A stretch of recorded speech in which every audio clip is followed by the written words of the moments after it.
I open our conversation, as I do with all my guests, with, thank you for joining me in the trenches, because there's the implication that we're in some sort of information war, which we are. And understanding the Bible is certainly part of that information war, isn't it? Yes, very much so. I gave a talk at the Stand in the Light Festival up in north of England, Cumbria, in May, and I began by saying we're all here because we mistrust institutions. But there's one institution you might not have thought of mistrusting, and that's the church and the Bible. And but when you start looking into the details, well, it is just one more institution. You know that call of the Marxists, the long march through the institutions. Well, there's going to be a long march out, because we're getting the truth. We're assembling it together in so many different disciplines. And so this is my speciality that I have devoted myself to for 30 years. But, I mean, Christopher, why would we question the Bible? I mean, it's inspired by God, and it's been so for, 1700 years, so we've been told? Yeah, well, we should question everything, shouldn't we? And if we are not questioning, then we're just believing what we're spoon-fed. But, we're not babies anymore. And children start growing up when they start asking questions. Dad, where do babies come from? And so what you have to remember is that the Bible, any Bible that you pick up, unless it's the Hebrew or Greek, is going to be a translation. And translators make mistakes, and translators insert their own bias. I always use the verb pitchfork. They pitchfork in their own bias. And if it doesn't agree with the creeds, well, that doesn't matter. Let's just change it. But so my process has been to formulate translating targets and translating laws. I actually came up with the laws first. I was walking down my drive and I was talking to myself, Sparks, why are you right about such and such a passage? Why? And I answered myself, it's grammar. And then I started thinking, right, yeah, grammar, that's one of the things. There must be other translating laws. So I formulated these 5 laws over a period of time. Grammar, internal harmony, logic, research, and text. And so then, having compiled those, I then challenged myself again, well, what are these for? And then I thought, right, those are translating laws. Now you need translating targets. So I formulated the targets of accuracy, so that everything must be accurate grammatically and internally harmonious. And then second, clarity. I mean, the gobbledygook you get in some translations is just comical. And then third, literariness. Now, my background is in literature. My father was an English teacher, and he's always quoting Shakespeare and Chesterton and Keats. And he was also a drama teacher and an actor and a drama producer. And he'd parade about the kitchen and reciting all this stuff that he knew off by heart. And that's what I grew up with. And of course, it's only later in life you start to really value it. And so then I started writing poetry, and I got addicted to it. And I studied linguistics at university and creative writing. I taught creative writing at university. And so this literariness, I know, what are the concepts of literariness in any text. And I've taught this stuff. And so in the Bible translations, there are idioms that they overlook because they think, the poor people won't understand that. So, I've retrieved them all as much as is possible. And if I think they're a little bit far-fetched to understand, I put a footnote. So, for example, we have in the end of Ecclesiastes, daughters of music. Well, is that too difficult to understand when they're in trees? Well, no, it's not, is it? They're birds. But why do translators just put birds? when daughters of music is such a much more beautiful phrase. And then there's another one, appears twice, Lords of the Wing. Well, that's pretty obvious what that is, There wasn't an aeroplane back in those days. And so these concepts of literariness. So translating targets, what I'm trying to achieve, and translating laws, how I'm going to get there. What made you decide to look into this? Right, yeah, this is the big question. Well, first, and it was a bit of a process. In the early 90s, I refused to go on a march with the church at a public march. I just didn't think it was right, and that did not please the leaders of the church too much. And that evening I went for a walk, and I bumped into a couple of Christians, and one of them gave me a tract about New Testament texts, or the Greek text. Well, I'd never come across this before, and they don't tell you this stuff in churches. So that was a real major thing for me, to discover that there are two bodies of Greek texts, and that the Byzantine majority text is where God has preserved his word.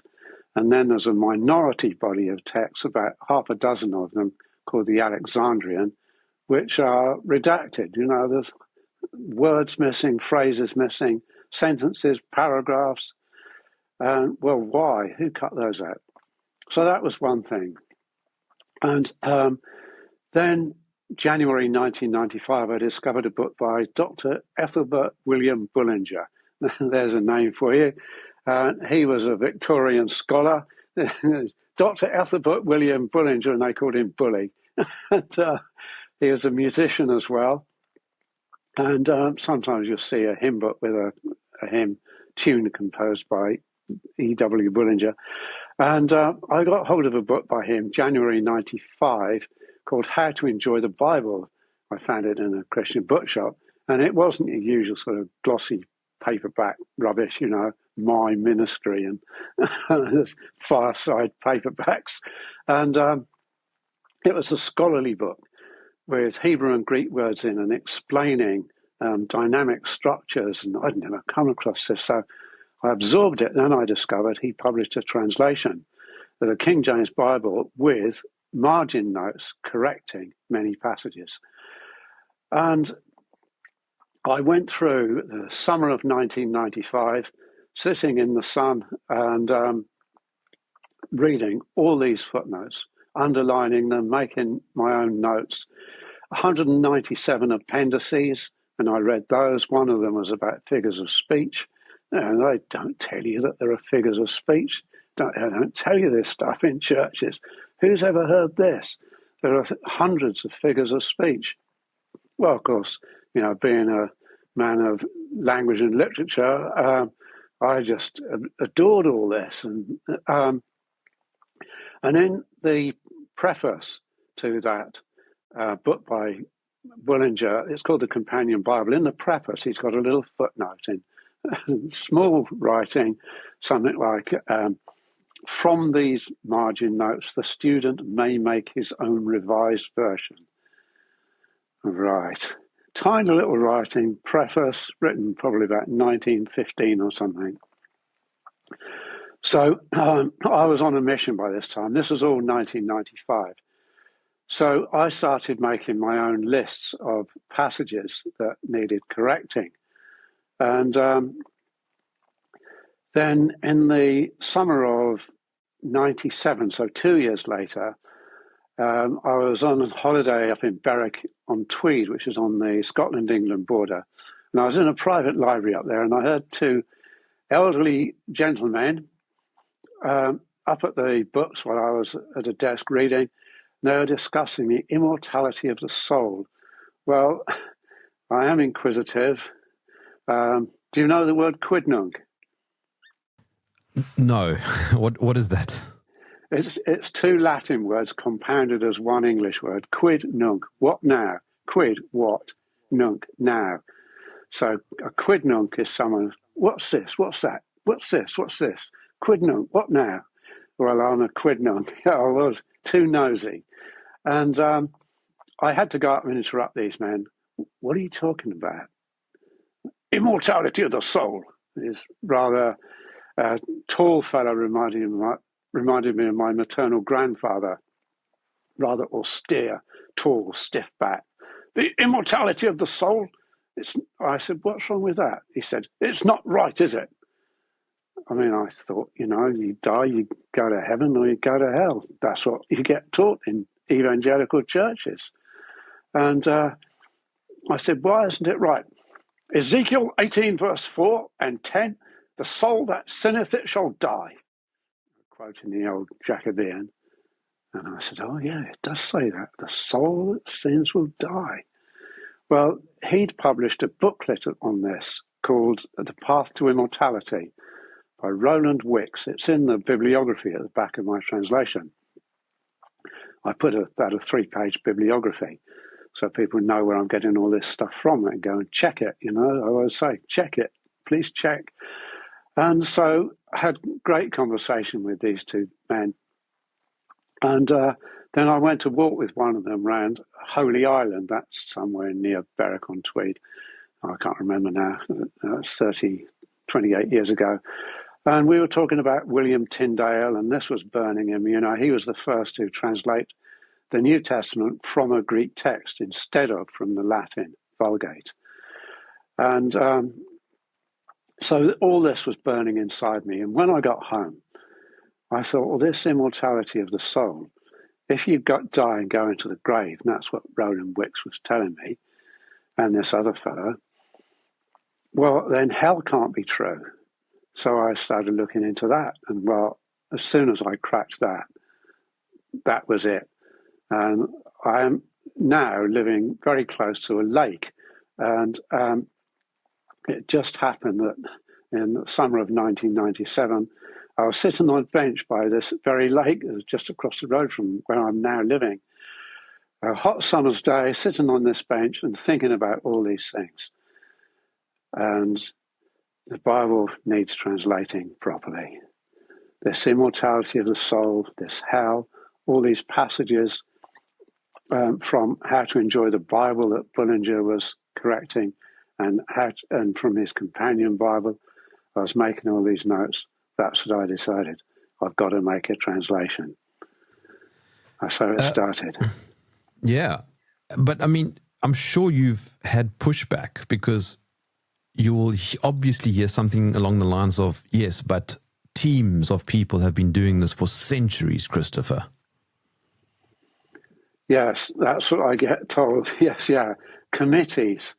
But the thing is, these committees, they're either employed by a certain monarch, who was certainly not a Christian man, or they're employed by big publishing houses. So is their quest for truth, or is it to satisfy a commission? Well, it's the latter. Never was it expressed about the King James Bible that the quest was for truth. That was never stated by the translators or the commissioner, old King Jimmy. And his desire was to unite his kingdom, his empire, the Catholics and the Protestants. And, well, it didn't work, did it? It was not for truth. And so those working for publishing houses, these are committees of academic theologians who maybe in teenage start showing a gift for languages, and they go and study Hebrew or Greek or Hebrew and Greek, and then they get employed. Well, it doesn't mean that they can understand the Word of God. No one starts this work as an expert. You might have PhDs in Greek, Hebrew, Latin, Aramaic, everything you like, linguistics, the whole lot, but you're still starting this work as a beginner. And so the first qualification is that you've got to have a love of the truth, and you can only have that if you've got the Spirit of Jesus inside you. And when I look at the behavior of the King James Bible translators, they were persecuting Christians on behalf of the king. He was putting in filthy dungeons people who wouldn't bow down to his Anglican priesthood, and it's using his translators, including the chairman, Sir Lancelot Andrews, to go in as acting as inquisitors, trying to make them change their minds. And it was a nasty piece of work, Andrews. I've got a book with a conversation recorded of him acting as inquisitor, the very words that were exchanged between him and a prisoner. That's what persecuting prisoners. Have you got the Spirit of Jesus if you're doing that? Persecuting Christians? So certainly not. So that's the first thing, a love of the truth, and you got the Spirit of Jesus inside you. Then the academic qualifications come afterwards.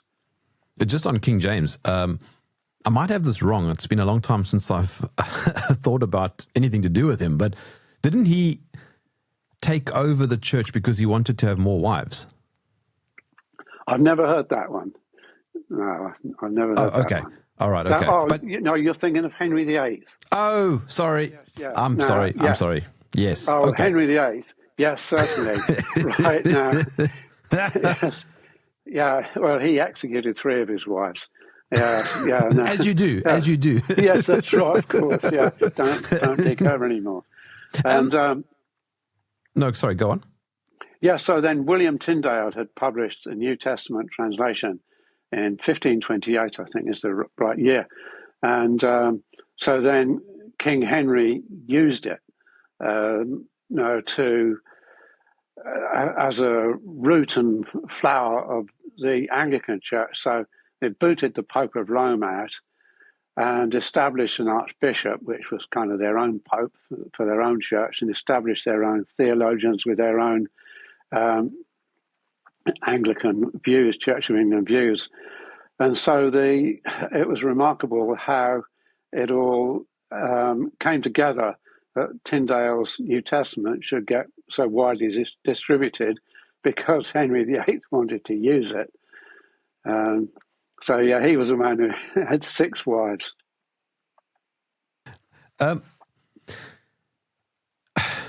Is what you're doing here or talking about merely just playing on the fringes, being very pedantic in the margins, or does it actually matter? Right, that's a good question. Somebody accused me of standing on the margins of the church. Oh, this was about 15, 20 years ago. I said, I'm not standing on the margins of your church. I'm nowhere near it.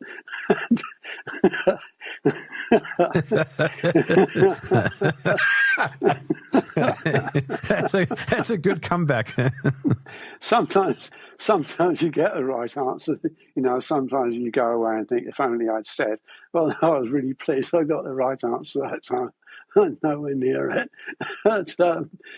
But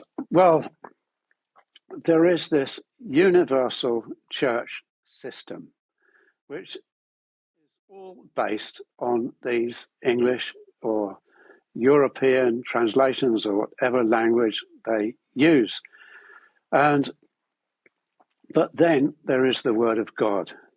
So which is the fringe, the Word of God or the church system? Now, to many people, they're the same. But to some people, they're not. And yes, maybe we are a fringe, but we've got the information because we've done the work. I've been working on this since January 1995. My interest was first peaked in this. And so I've got the information, and people disagree with me about an issue. I say, how much work have you done on this? They're just arguing. And I'll give you one point, the Lord's Prayer, right? They chant this in churches every week. That's actually wonderful, beautiful prayer. And I've translated it organically, which means word for word. That means following the order of the words, following the syntax and the grammatical forms of the words. Well, there's a device of Hebrew poetry called, any poetry, any language, called a parallelism. So if I said to you about a shop, I'm not going in there anymore, they stitch you up, right? Both mean about the same thing. they're both running on the parallel lines. I'm not going in that shop anymore. They're so rude, they stitch you up.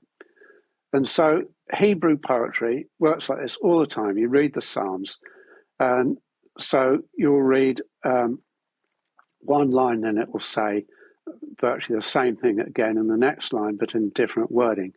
Well, where they chant, lead us not into temptation, but deliver us from evil, that's a parallelism based on this Hebrew poetry form, which is, throughout the Word of God in the poetic sections. And so if they mean the same thing, right, deliver us from evil, right, in Isaiah 45, verse 7, the word evil means calamity or adversity or affliction. It doesn't mean immorality. It means getting your land invaded, or your house knocked down. And so you understand that it's not necessarily a moral act. And an evil is an adversity. Sometimes, not always, but sometimes you have to understand the context. So if deliver us from an adversity, an affliction, a calamity, is the correct meaning of the second line, what about lead us not into temptation? Well, that's nothing to do with affliction. And in James chapter 1, verse 13, it says, God tempts nobody. So why are you asking a God who tempts nobody to not lead you into temptation? As if doesn't something or someone else lead you into temptation? Yes, yeah, exactly, yes. And Jesus remarks on this several times, and I've done videos on this. It comes out of the human heart. And so to ask God not to lead us into being tempted to break the commandments he tells us not to break is nonsensical. It conflicts with James chapter 1, verse 13. James, incidentally, should be called Jacob, Jacobus. I wonder why they call it James. Why? Actually, hang on. Answer that question, because that's interesting. Well, what was published in 1611? The King James Bible. Oh. But maybe it wasn't that. But it should be Jacob. And they translate Jacobus as Jacob when it's the patriarch Jacob, the son of Isaac. But when it's the letter writer, they put James. Funny that. So yeah, the letter of Jacob, when I refer to it on YouTube videos, I always refer to it as Jacob, who they like to call James. But so James 1:13, God tempts nobody. So lead us not into temptation is ridiculous. It's anti-scriptural. It's disharmonious. My principles of grammar, internal harmony, logic, these all are relevant here. And so, the grammar is this parallelism. So it should be, lead us not into adversity or affliction or calamity, but deliver us from evil. That's really interesting. Yeah, apparently I heard or read somewhere that even the last Pope picked up on this, which is quite surprising. I don't think the Pope would agree with much of my stuff. Okay, so let's just look at that just for a second. So how would that change the meaning? Someone might say, oh, but you're playing with words. It doesn't really change anything. Well, it's getting the translation right, getting the grammar right, the internal harmony right, praying the right thing.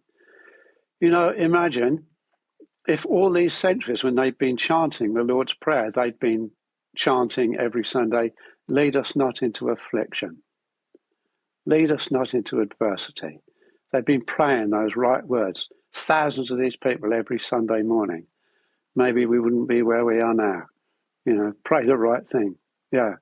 So instead of, I don't get up and say, say to God, in the morning when I say my prayers, "Oh, please don't lead me into temptation today." It's a stupid prayer. Of course, He's not going to. Yeah, it's like praying, saying, "God, please don't send me any pornographic websites." Yes, right, exactly. Yeah. So it's about accuracy. Yes, and it makes a difference what you pray. Yeah, yes, because then it's no longer nonsensical.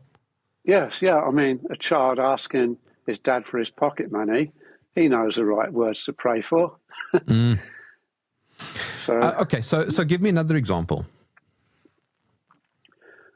All right. Well, I mean, I can do it on the grammatical level for hours, but first, on a kind of macro level, the Old Testament books, right? Jesus says, Luke 24:44, the books of the law and of the prophets and of the Psalms, or the writings. That's three divisions in the order, the divinely established order: law, prophets, Psalms, or writings. That's not just the Psalms like Psalm 23. It includes a whole other body of writings with it in the Bible. So why then do the church Bibles end in Malachi, who's one of the prophets, should be in the middle? So again, this is internally disharmonious, and get the internal harmony right. So it should be, the first 5 books of the law are from Moses, and then the prophets, which is from Joshua to Malachi, and then the books of the Psalms as we know them, like Psalm 23. And then after that, Proverbs, Job, and Ruth, Ecclesiastes, etc., Lamentations, and not necessarily in those orders, but it should end in 2 Chronicles. So that's internally harmonious with what Jesus said. It's internally harmonious with any published Hebrew Bible. You get a Hebrew Bible, it will end in 2 Chronicles, but you start at the beginning, because Hebrew is written backwards, or right to left, not backwards, but right to left, and it will have 2 Chronicles, well, at the front of the book, but that's really the back of the book. And then Matthew 23, Jesus spoke of Abel to Zechariah, who he was telling the scribes and the Pharisees that they were descended from Cain, who murdered Abel, and that they were the sons of those who murdered the prophets, and he murdered Zechariah between the altars. And so Abel to Zechariah, Abel, Genesis, Zechariah, 2 Chronicles. So Jesus went from the whole range of the Bible in the correct order of the books. So let's get the Bibles and let's get the books of the Bible in the right order. Why not? And then when you know where the divisions are, they're much easier to find, because you're not looking for Ruth somewhere near Judges or something. They put them in ridiculous places. Someone mangled them. Okay, so if you're only focusing though on the scriptures as we know it, what about the ones that are not included, like the ones in the Catholic version? Yeah, the Apocrypha. Well, they contain things that are either they might be of interest linguistically and historically, but they're not divinely inspired, and they don't say that they are. They're not referred to in the other books. You see, the books that are inspired are referred to elsewhere. So in the Keys of the Kingdom Bible, this one, there are over 5,000 footnotes making references to other passages, where they come from, and they all get quoted somewhere. And so then also in the Apocrypha, there are some weird things. So they've been disregarded, and rightly. And then there are 2 books which I say shouldn't be in there, and that is Esther and the Song of Solomon. About 3 or 4 years ago, an elderly Christian gentleman at a Christian Resources exhibition where I had a stand asked me, "What do you think about the Song of Solomon?" And I just said to him, Christian porn. And he said he didn't say anything. He's a very intelligent fellow. But the woman who's the star of the show, called the Shulamite, she's in a harem. The king is married. Whether it is the Solomon of the Bible, I don't know, but it might have been another authorship. Who knows? But he's a married man. He's got a harem. Well, for the king of Israel, for any Israelite, it was forbidden to be a whoremonger and an adulterer. It's the seventh commandment. You shall not commit adultery. And whoremongering is elsewhere. And so he's doing that. He seduces her with wine and flattery. And one night she's waiting for him. They come round, they have sex. He leaves her. It's all, very graphically written. He leaves her. She goes out looking for him in the city, gets beaten up by night watchmen. He comes back. They go out into the country, have sex again, and she tells him to get lost. And I'm told that that's a divine book. I don't think so. And then Esther. Sorry, I was going to say, but I was going to say David was also a bit of a player. Yeah, but he repented. That's the difference. Yeah. I mean, he sent Uriah the Hittite out onto the front line to get killed. So he killed Nikki's wife, Bathsheba. But he repented. That's anyway, back to Esther. Yeah, right. Now, Esther, this is supposedly about the Judahites who were taken captive by King Nebuchadnezzar. Nebuchadnezzar tore out the eyes of the king of Judah, who is called Zedekiah, after slaughtering his 10 sons in front of him, then tore his eyes out, took him captive to Babylon with a lot of other Judahites. And Esther is supposed to be about some of these captive Judahites. Well, one day, the king of Babylon, as a drunken orgy, tries to parade his wife, Vashti. She's the only decent person in the story. I've got respect for Queen Vashti. She declined. I'm not parading myself in front of all your lords. So he got rid of her. It doesn't say how. So then he goes through all his harem, testing them out, and chooses Esther. Oh, so Esther's from a harem. So she's come captive from Jerusalem. Why were they taken captive? Because of turning away from God. So then she turns to whoredom, a harem, the king's harem, the king who tore out the eyes of King Zedekiah, her king. Then they find out about this man Haman who's plotting against the Judahites. So they hang his 10 sons and get rid of him, and then go out and kill 75,000 innocent Persians. Well, it's a book of whoredom, revenge, political intrigue. Now, I've got something else about this, though. First of all, those two books are not as well written as the others, the biblically inspired books. They just read differently. And I think Esther is weakly written. Solomon, it's written, it is more strong in its diction, but you never quite know who the speakers are. And it's not quoted elsewhere, nor is Esther.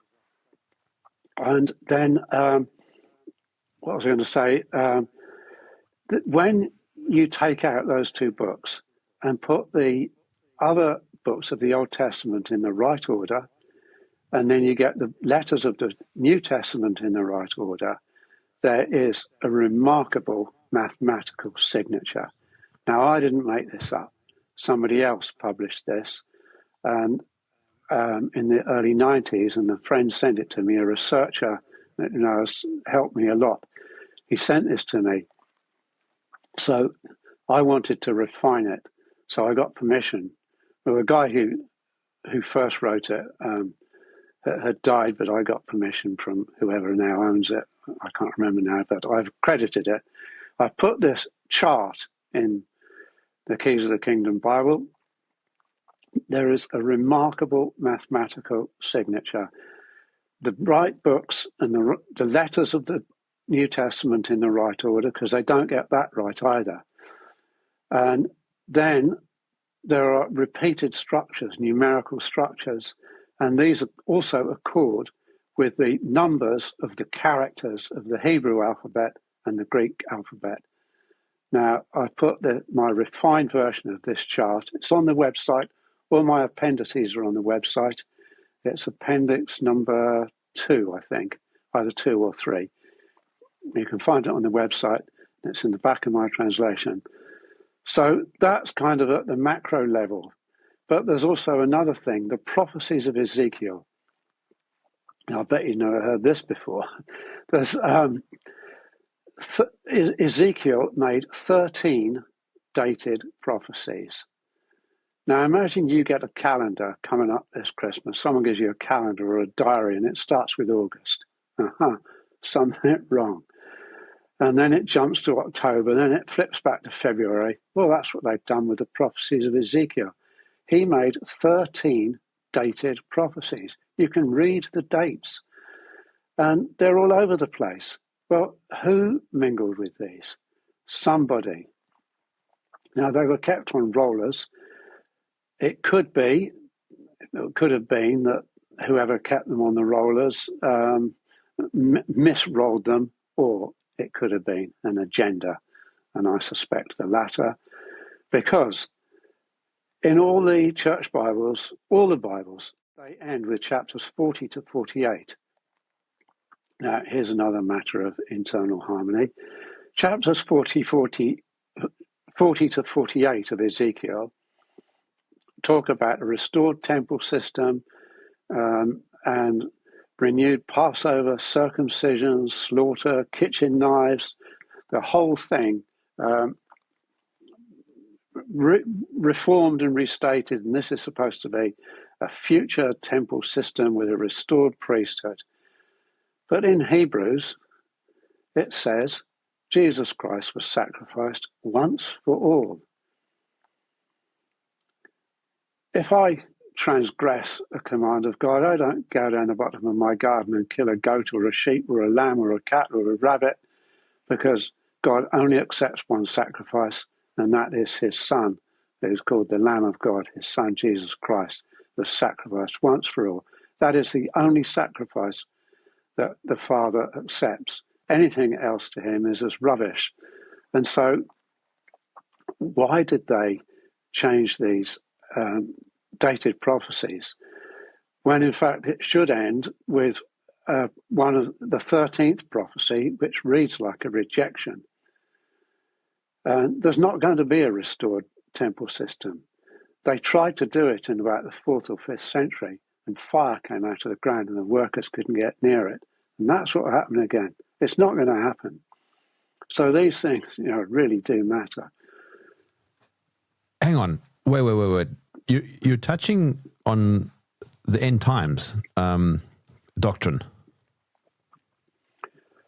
Well, it seems to be, because when the chapters of Ezekiel conclude with 40 to 48, wrongly, then it seems to be end time stuff of future restoration. But it's not the biblical prophecy. That's what I'm saying. It's not a biblical prophecy. It was the time of Ezekiel. Ezekiel was telling the Israelites what they could have if they turned back to God. This is a beautiful restatement of the temple sanctuary system in the law of Moses, even more expansive in some ways. And but they declined it, and so they were taken captive, and then eventually there was a new temple built. Herod the Great rebuilt the temple. So it's not actually an end time prophecy. Right. Okay. So then, just for clarity, let's just clear this up. What is the end time prophecy? Oh, right. Well, I get asked this so much. Now, I've done a lot of work on the book of Revelation. It was the early 1990s. So I became a Bible believer in 1979, rather. the early 90s, I got obsessed with the book of Revelation, and I read it and read sorry, it. Sorry, and read I'm going to interrupt you. You said that's very interesting wording. You said Bible believer. You didn't say Christian. That's a very interesting use of words. Why did you say that? Okay. All right. Well, if you'd asked me in 1978, 77, 76, what religion are you? I'd have just said, oh, Christian. But, well, what are you living like? Well, not a Christian. Right. Okay. I got you. I got you. Shameful. So 1979, December, I just walked into a meeting, Christian meeting. They were singing hymns, praying prayers and reading bits of the Bible, and there was a sermon.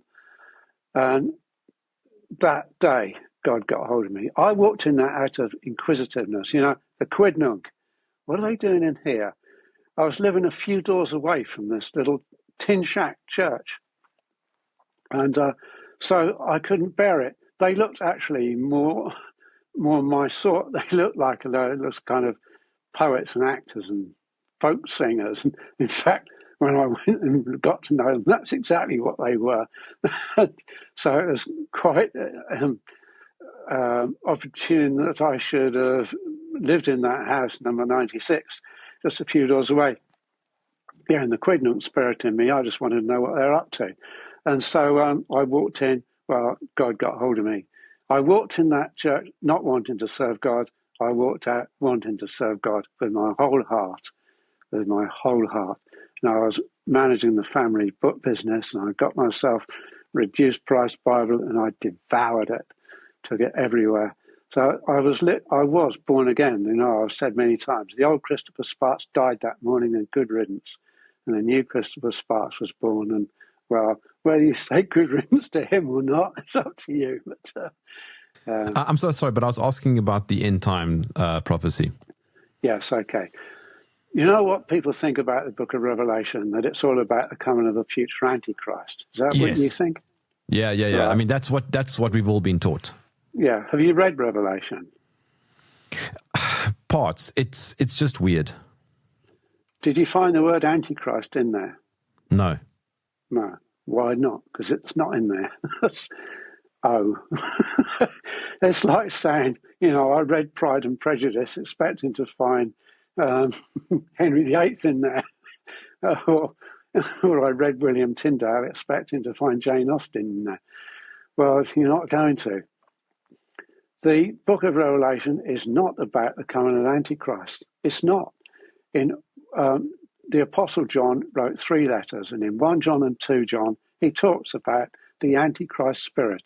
And he says, many Antichrists have already gone out from among us. Many. They've already gone out.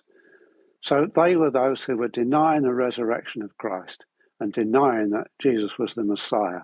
And they were, I believe, Edomites. Deliberately destructive and of a serpent nature. So that's what Antichrist means. And in 2 Corinthians 11, verse 3 or 4, Paul talks about another Jesus, a different spirit, a different gospel. And so the book of Revelation is not about an Antichrist. There's a beast in there, and the beast is Nero. Caesar Nero in numerology comes to 666 in Hebrew and Greek. And the book of Revelation was written during his reign. That's written in the Peshitta version of Revelation. That John was exiled there during the time of Nero. And in Revelation 17, either verses 10 or 11, it talks about the 7 kings. And, well, these are the Caesars. And in a footnote in the Keys of the Kingdom, I've given them. And one who is not, so the one who's next. I've given the dates of all these. It's about these Caesars. And Nero hated the people of Judah. He absolutely despised them. And so that's what Revelation is about. It's a time of Caesar Nero and the Romans. Revelation chapter 9 is about the locusts. if you read that chapter 9, it just reads like a description of Roman soldiers. And I made a video about this. So it's about the surrounding of Jerusalem. And in Revelation 20, verse 9, it talks about the camp of the holy people being surrounded. Well, Jesus said, Luke 21:20, when you see Jerusalem surrounded by a military camp, know that a desolation is near and flee into the country. He told them to get out. Well, that's what they did. Luke 21:20, it's the same thing as Revelation 20, verse 9. Jerusalem surrounded, and it 20 verse 9 talks about the richly loved city. Well, that's Jerusalem. And in Revelation 11, it talks about Jerusalem as Sodom and Egypt, where our Lord was crucified. Well, Jerusalem. And the mystery Babylon, Revelation 17, this is Jerusalem. It all fits perfectly. And now, earlier on, I was talking about changing the grammatical forms of words. If I asked you what mellow means, or you might know a Scottish folk song, Mellow Yellow by Donovan, they call me Mellow Yellow. But mellow in Greek does not mean mellow yellow. Mellow is a Greek verb, and it means imminent, to be about to occur, to happen soon. Now, I've tabulated every occurrence of this verb, 110 occurrences, and 45 times it relates to prophecy. In the King James Bible, they dodge it. The 45 times it relates to prophecy, they blank it out. Only once, where it suited them, did they get it right, where it didn't make any difference. But the other times, every New Testament prophecy, the return of Jesus says this, Matthew 16:27, I think it is, the Son of Man is about to return. John the Baptist, Matthew 3:7, the soon coming wrath of God. Every major New Testament prophecy attracts this verb, mellow. It was all about to happen, to be imminent, but the Bible translators dodge it because they didn't agree with it, so they cut it out. Wait. This is very, very important. So in other words, it is. Am I following you correctly? Are you suggesting that there's no future coming, but that it already happened? Jesus returned for his people. John 14 and 16, he discusses with his disciples, in a little while you won't see me. A little while, micron is the Greek word. A little while you won't see me, but in a little while you will see me. And I go to prepare a place for you. So he was going off for a little while to prepare a place for them, and not just the 12 he was talking about, or well, to the 11 without Judas, not just to them, but to all his people. And this is in 1 Thessalonians 4, it's known as the rapture, the harpazo, when Paul says, but those who were having been put to sleep, they don't get that right either. The King James Bible says, them which are asleep, such ugly language. It should be those having been put to sleep, those murdered, will be raised first. And then he says, and we, the living, left remaining, will be caught up with them. So, and then in Revelation, there are several passages about resurrection of these people, all in that time. It was all imminent. And in Acts 17, it talks about the resurrection about to occur. It's right throughout the New Testament, the Gospels and the letters, all these things were mellow, about to occur. I mean, that does make sense. I mean, 2,000 years is not exactly imminent. Exactly. Yes, yeah. And it's not just that verb, mellow. In Revelation, it says these things are soon to arrive and must happen quickly. If anybody listening doesn't believe what I'm saying, please have a read of the New Testament with this in the front of your mind. There's a pressure throughout the New Testament that all these things are about to happen, even dodging that verb mellow. Just read it afresh and let the Spirit of God quicken it to you that these things were imminent. There's an urgency. Understanding the language is obviously critical because now suddenly my mind is racing ahead. I'm thinking of terms like snake or serpent in the Garden of Eden. What was actually meant by such a term? What about the term Satan or Lucifer? Okay, well, there's two things in there, Satan and Eden. I'll deal with Eden first. What happened in Eden? I'll ask you a question, Jeremy. Was Adam deceived? Well, yes. It was. I mean, by Eve, isn't that how it goes? All right. Were Adam and Eve deceived? Sorry, I'll rephrase. Were Adam and Eve deceived? Yes, by the snake, yes. Supposedly. Right. 1 Timothy 2:14, and Adam was not deceived. Oh. So where do they get this from, that Adam was deceived?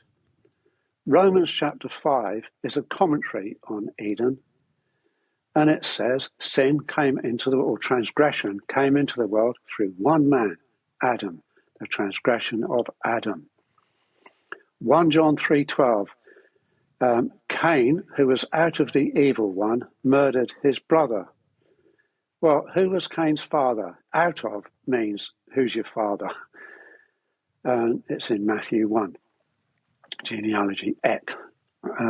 So Cain was out of his father, Adam, and there 1 John 3:12, it's calling Adam the evil one. Adam himself is the serpent in Eden.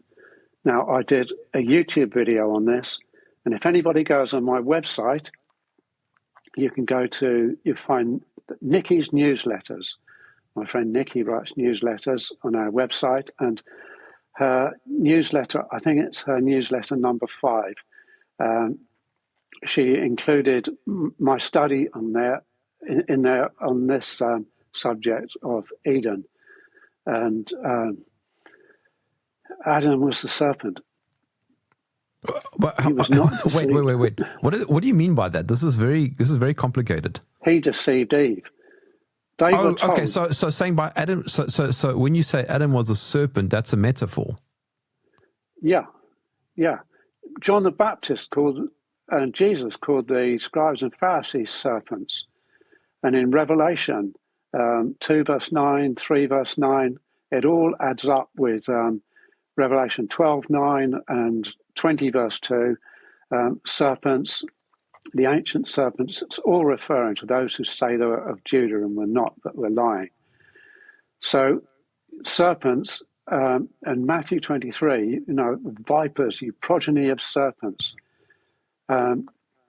Jesus and John the Baptist and Isaiah, use this about the great Leviathan, crocodile. It's there's a name for this figure of speech.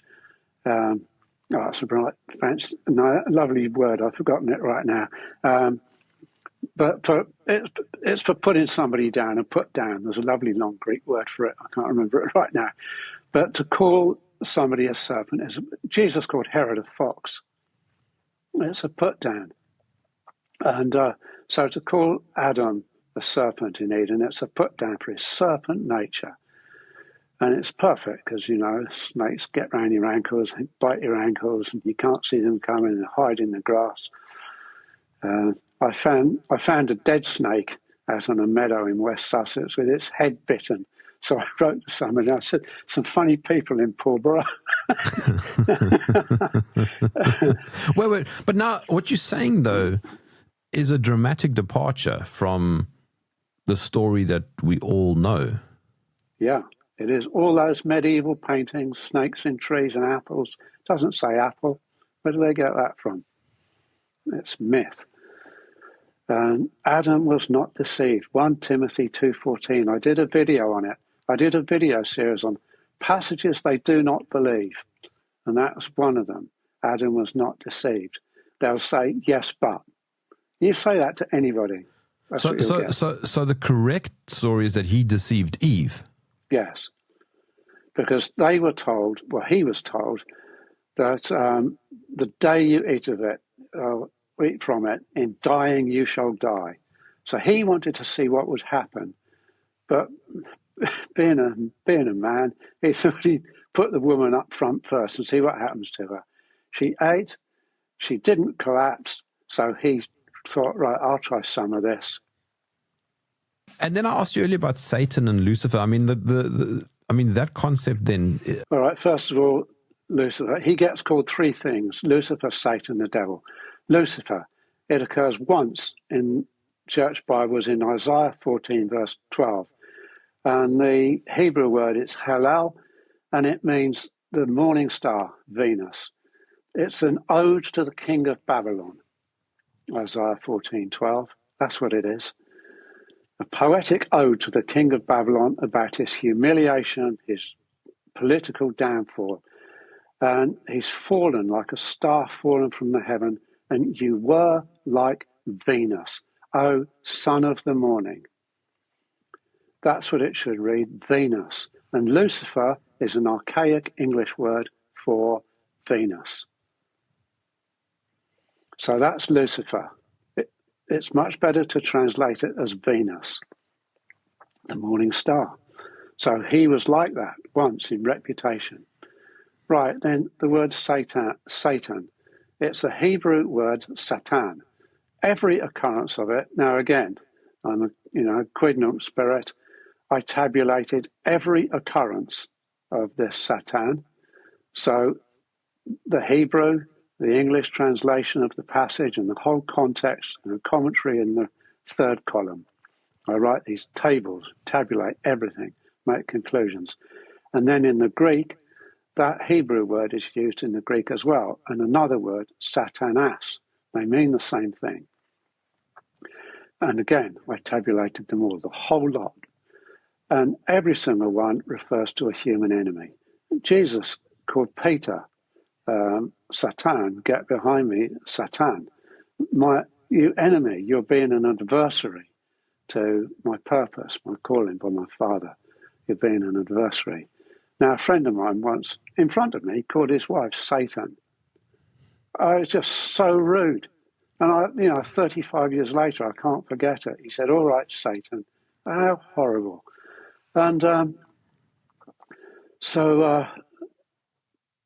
you wouldn't forget it. If this Satan thing had been real, Peter would never have forgotten that. And then when Jesus was tempted in the wilderness, we're told not to keep bad company because it corrupts good character. Do you really think Jesus would have walked around the desert with him for 40 days, not knowing who he was? Do you really think he'd have gone a walk up a mountain with him, risked a walk on the temple rooftop with him? Absolutely not. He'd have told him to get lost the moment he appeared.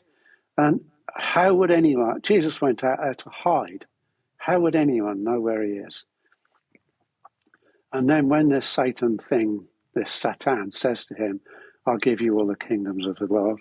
Well, Exodus 9:29, Psalm 24, verse 1. The earth is the Lord's and everything in it. It's never been out of divine possession. And there's nowhere that it says that anyone else has had possession until the Father hands possession to Jesus. Matthew 11:27 and 28:19. All authority on heaven and earth has been given to me by my Father. So it went from the Father to the Son. There's nobody could have said to Jesus, I'll give you all the kingdoms of the world. So who was he talking to? Well, it was an internal struggle. It certainly seems more, I suppose, realistic and more logical. But this church system, it's their fourth God. They've got three gods in the Trinity that they call one God. Then they call Satan God of this world. They've got four gods. But if Satan doesn't exist, what then is hell?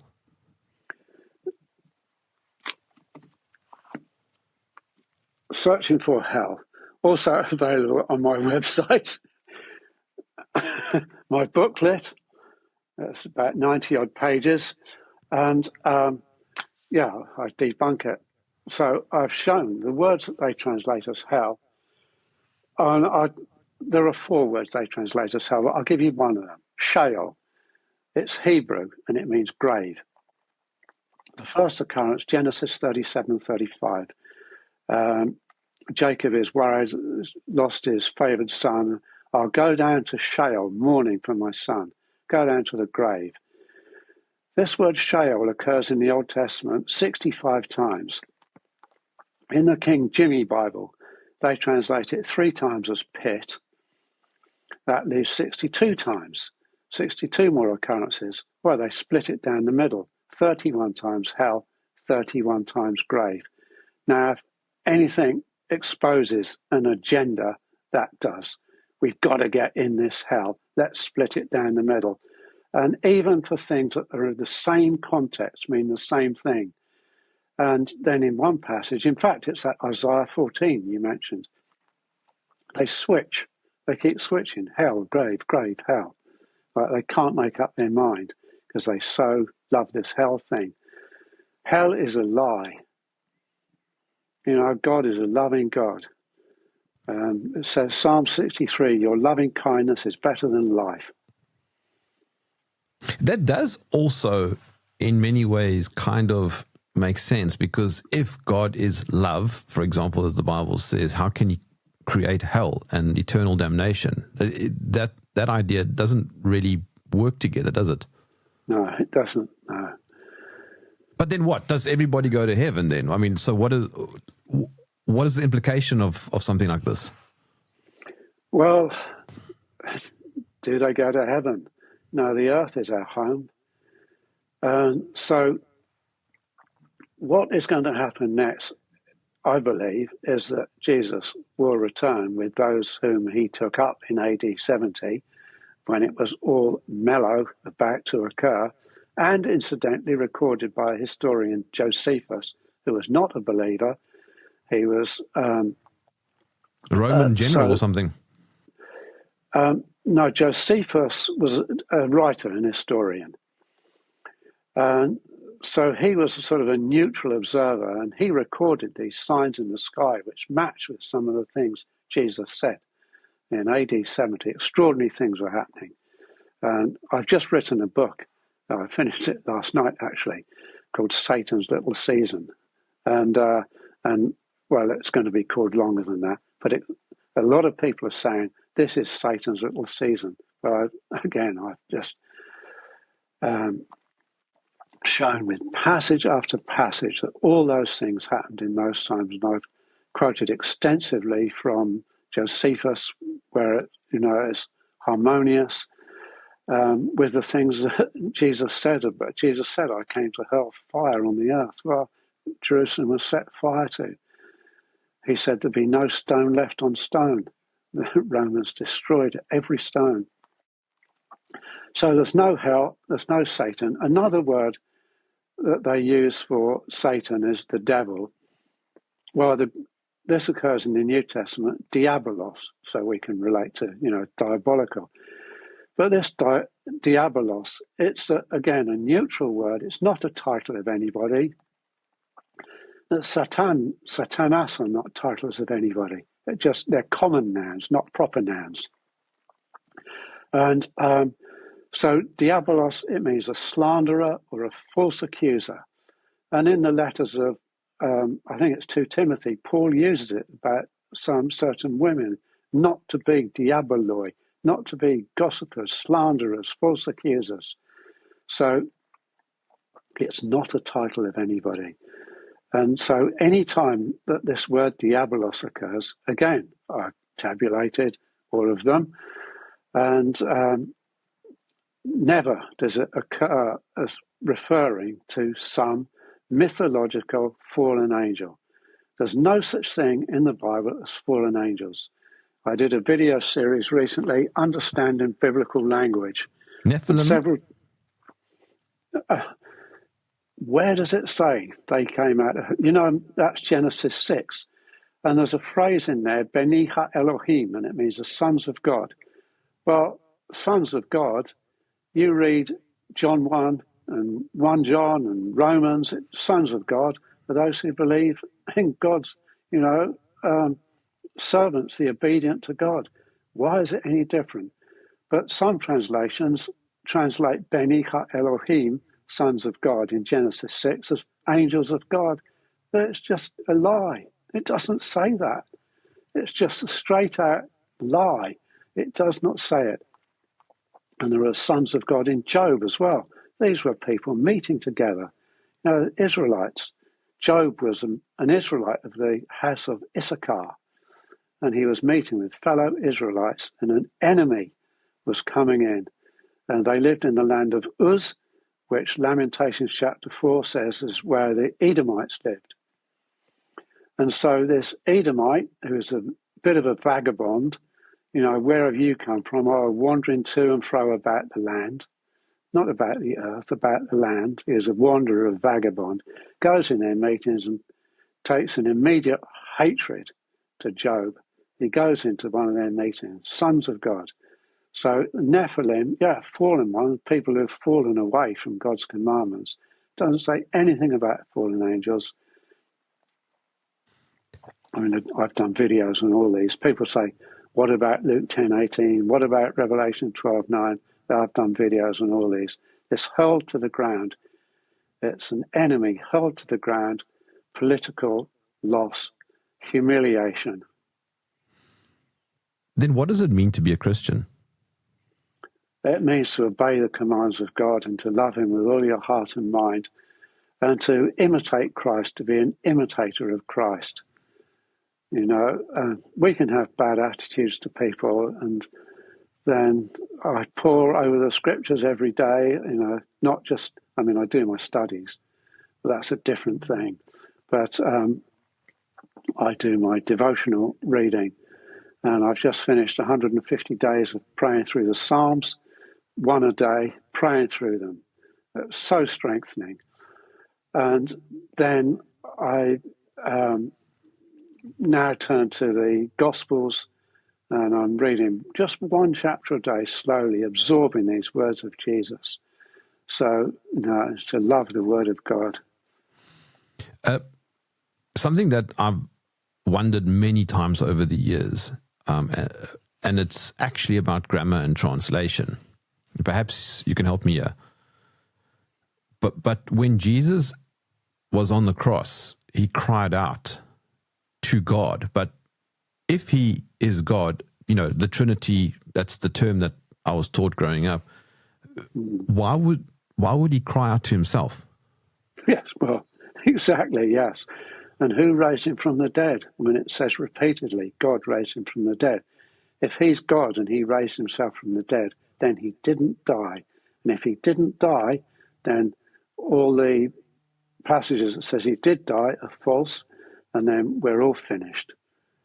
Jesus' death and resurrection is the center of it. And on that day in December 1979, when the old Christopher Sparks died, that's what was quickened to me. I understood the cross for the first time, that this was a personal thing, that my sins could be forgiven. And it took me quite some time to work through that, because I knew God. As a child, I really did. And I knew God existed, and I would argue for his existence against atheists. But I wasn't living it. I was shutting my eyes. So I felt doubly guilty. But then I knew that day, 9th December 79, I knew I could be forgiven. But with regards to my question about the logic or the supposed inconsistency. Yes, well, Jesus called the Father the one true God, John 17. And, well, again, you ask about grammar. John 1:3, Colossians 1:16, they fiddled the grammar to make it look as if Jesus was a creator. So John 1:3, in the King Jimmy, it has all things were made by him. Well, first of all, it should be everything, because the verb is singular. And everything, it should be, came to pass through it being the word of God, the spoken word of God. The verb they translate as were made is egeneto. And you'll be familiar with the biblical verb phrase, it came to pass. Yes? Right, well, that's egeneto. It came to pass. So it came to pass, grammatically, is aorist, singular, active, intransitive, stative. They translate it were made, which is imperfect, plural, passive, transitive, dynamic. 0 out of 5 for grammar. It doesn't mean anything to do with anybody making anything. It just doesn't. And you can check this by its other occurrences. So they've cheated. It's just not right. And then Colossians 1:16, they've got were made again, and that's a different verb. It's katizo. Now, that is a verb for make or create, but it's not plural, imperfect. It's singular. And it means established in God. Everything was established in Christ. And so they just changed the grammar of words. And so, I was brought up by my father, who was a grammarian, and he published a book about grammar. And when he died, my mum gave me the publishing rights. So I reissued it, Grammar Without Groans. Actually, the publisher died, and his widow has given me the publishing rights now from that publishing. So I need to reissue it. So I've been brought up on this grammar, and so the point that you're making is that Jesus and God are separate, and the idea of a Trinity is a grammatical trick. Yeah, well, yes, grammatical and doctrinal, and I mean, it's not in the Bible, and people say, "Oh, yes, it is," but only where are you getting your information from? What Bible are you reading? And it's a translation. We must always remember that. And some people think, that the King James was inspired by God, but it doesn't accord with any Greek or Hebrew manuscripts. It does, of course, in most places, but where it matters for their teachings, their creeds, they change it. So hell, Satan, Jesus as creator, immortal soul, many other things, they change it. I can see that we have gone over time. So for now, Christopher, how can my audience find your work? All right, thank you, Jeremy. Yes, well, I'm on YouTube. Keys of the Kingdom Holy Bible is the YouTube channel, and I'm on TikTok, where it's the same, Keys of the Kingdom Holy Bible. I've only recently gone on TikTok, and it's fun. I do songs, guitar and harmonica, do my own songs, and then my website is keysofthekingdombible.com. So keysofthekingdombible.com is the website, and Keys of the Kingdom Holy Bible is the YouTube channel and the TikTok channel. That's where they can find this translation, Keys of the Kingdom Holy Bible. Just quickly before we go, I will most likely get grilled if I don't ask you this, but okay. Can you speak Hebrew and Greek? No, I don't need to be able to. When I first started this work, all the people I needed to meet surrounded me. It was just wonderful. One by one, all the books. I met a Hebrew and Greek scholar in the north of Wales in a bed and breakfast, and he taught me how to read and write it and all the books that I'd need. And so it was a wonderful meeting, and it was an exchange because I taught him some things he needed to know. Oh, there's somebody at the door. Sorry, can I just answer that? Sure. Oh, sorry about that. That's a all good. Delivery I was waiting for. You can edit that bit out. Christopher Sparks gets a delivery from FedEx.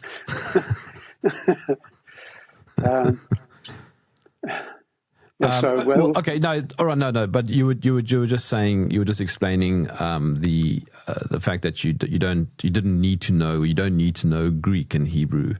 That's right. Yes, you don't need to learn it, because where do you go to learn it?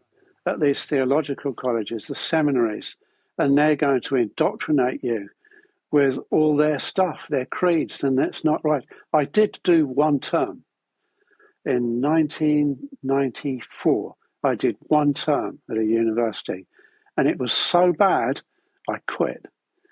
And I've got the two friends down the road. Their daughter was in a university in Scotland, and she had the same experience. She lasted a year, and she had to quit. If you're a real Bible believer, you cannot endure these places. You cannot. They're training you for ministry, which means you've got to bow down to the creeds. So my path, it's just been wonderful how God has led me, to meet the right people, to bring me the books I need, and meeting this Hebrew and Greek scholar. It was a wonderful exchange. And he wrote out for me a list of all the books I need, and I got all of them, and I used them all the time. 28 years later, they're nearly all, or 27 years later, nearly all fallen to bits as I use them so much. But there is so much information and access to information and a touch screen that the worst place to go is these Bible colleges. I got a prospectus from another one of them, and again I just looked at it. I ain't doing that. No. All right. On that note, Christopher Sparks, thank you for joining me in the trenches. Thank you so much, Jeremy. It's been a delight talking with you.